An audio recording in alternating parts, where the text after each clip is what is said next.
Gary Davis. Welcome to Southern Business.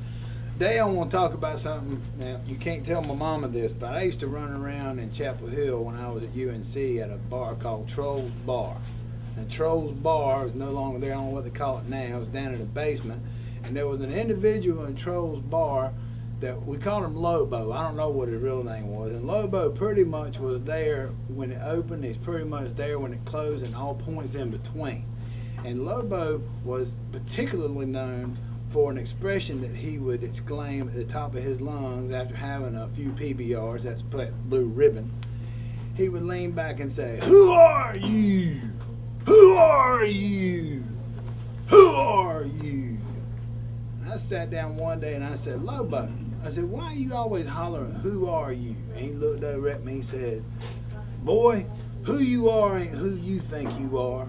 Who you are is who people say you are."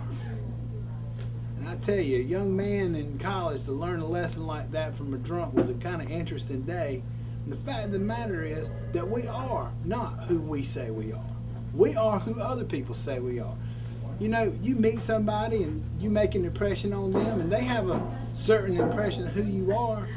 Doesn't matter if it's the truth. That's the impression they have. And if someone asks them about you, they're going to tell you, they're going to tell that person about you from the impression they have. So you don't really exist. Only conversations about you exist. And those conversations are why people decide whether or not they want to know you.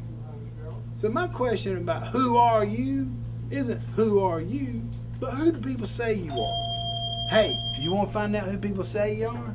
Ask them.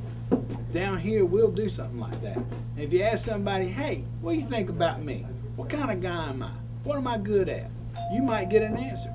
And if you say, "Hey, what about me don't you like? What about me should I be working on or change?" If you really trust somebody and they really trust you, they might tell you the answer then.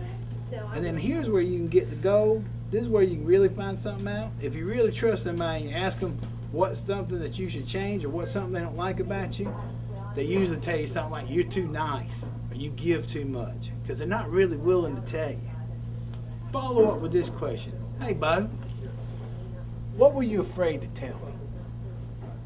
That's when they tell you the thing that'll make a difference in your life. So down here in the South, we want to know who you are. And when we want to know, guess what? We're going to ask somebody else. Welcome back to Southern Business. Next time, tell your mom and them I said, hey.